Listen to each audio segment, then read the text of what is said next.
I can't remember how much of this I've actually talked about on the vlog, but I will bring you up to speed. House hunting. We're currently renting this property, which I have dubbed Retro Cottage. It's a cottage and it's full of retro stuff. Simple as that.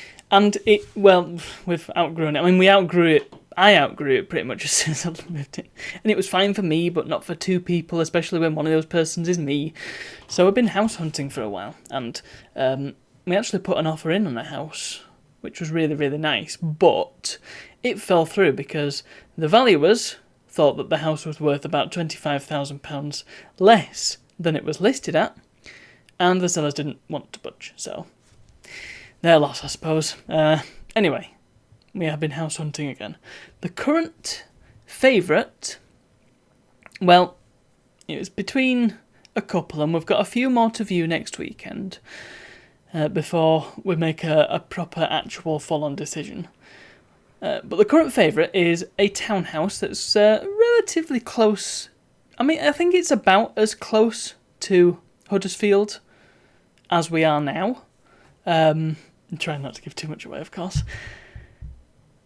That is to say, not too close, because, you know, the closer you get into Huddersfield, the grottier it gets. And indeed, the estate agent agrees with me on the demise of Huddersfield. Maybe that's a topic for the future. Anyway, the point is that it's close enough to town without being too close, and that's fine. It's got good. It seems to have a good sort of area around it, and it's there's some reasonably good shops nearby, and a nice area of the county overall around it. I'm word salad, huh?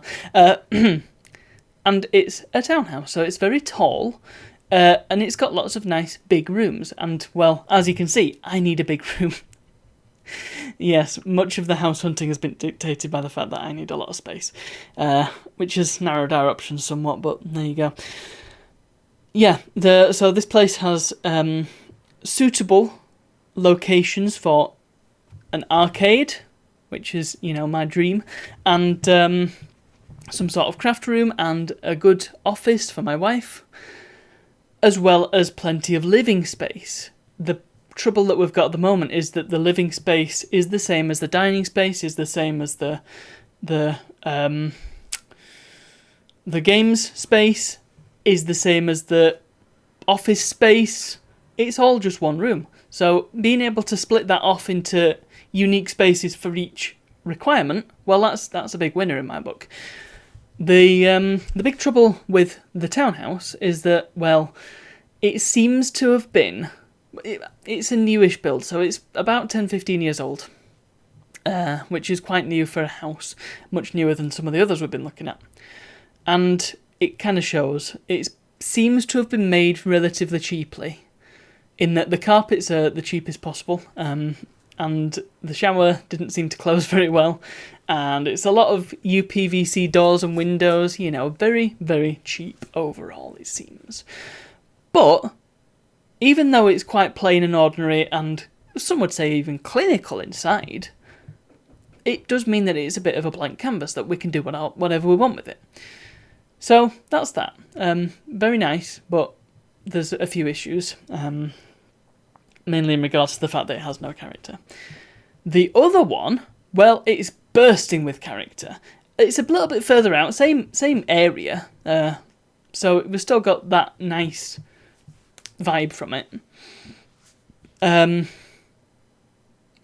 it's the characteriest place you could think of. So characterful, in fact, that you could even dub it Retro Cottage Mark II. And it's got a nice little garden, and it's got a horrible little shed at the bottom. Well, not little, actually. It's a quite sizable garden room. It's just not been looked after, and so it's full of junk, and it seems like it's falling apart. It's spacious. There are 4 bedrooms, once again, 2 bathrooms, one that's a really nice wet room that I liked a lot, and it's got these big wooden doors that look like they belong in a castle or something, and it's got beams, and it's got this really nice mezzanine that goes over one of the bedrooms, which is pretty cool. And it's just, it's a nice, homely sort of house. The trouble is, with this one, is that it's the opposite problem. It's got so much character that there's not really much we can do about it. We can do to put our own mark on it. So that's an issue in and of itself. It's also got a miniature living space. In fact, the living space isn't, it's just kind of there. It's not a living room. It's just a sofa that happens to be in a place that's, it's just kind of out there. It's kind of out on a limb. It's just a sofa and a telly, and it's, it doesn't really feel like it belongs anywhere, because it doesn't belong anywhere. It's just, it happens to be in the place that there is space. That's the best way of putting it. The bedrooms are very big though. Not like massive, but big enough that they're all suitable for a purpose. The big trouble with that house is that, first of all, it's down a little lane, so you have to go down there and then you get to the house, which also means it's only got one exit, which could be an issue. I mean, there's got sash windows, so it's not that big a problem, but it's still a consideration. It's also, because it's down a lane, it means that there's nowhere to park, so you have to park on the street, which again is a bit of a problem and something I would rather avoid if possible, because it's just on the road then. And I mean, it didn't seem busy when we've been viewing it, but who knows? We've been viewing it at weekends, like in the middle of the day, so it's not going to be busy really, is it? If it's like peak times, commuter times, it might be a bit different, and I might not want to leave my car out on the street where I can't see it. So there's that.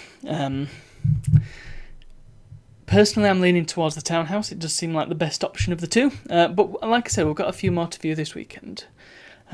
So watch this space. Maybe there'll be a new background to these videos before long. Speaking of next weekend, I'm going to put a link in the description to my wife's fundraiser, because she's doing a big old walk. It was supposed to be today, but today didn't seem like a best idea because it was very, very hot and very, very muggy. So decided to push it back a week. So she's doing it next weekend, and I'm going to be helping out. I'm going to be providing snacks and drinks, and I'm not walking. Just want to make that clear. I might be doing a bit of walking, but not a huge amount, because I need to have the car. I need to be able to get us back in one piece and not be knackered myself. So I will be supporting, but she's doing the bulk of the work. That is to say, she's walking. How far is she walking now? She is walking, I should know this, shouldn't I? She's walking... Where's the thing? Where's the map?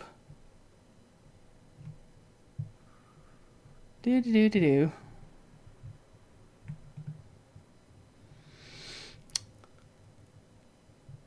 It doesn't actually say on here how long she's walking. But it's going to be around 10 hours. Marathon. 8 to 10 hours, I believe, is the idea. So there's a fundraiser. It's for Shout, which is a mental health charity in the UK. Brilliant service. It's a text line you can text to get support if you need it. And it's 24/7, and she volunteers for that as well. So please give what you can, if you can. It would all be very, very appreciated. And, keep an eye out for further updates as they happen. Maybe even we'll do an on-tour vlog. How about that? Anyway, thank you for watching, and I'll see you all tomorrow.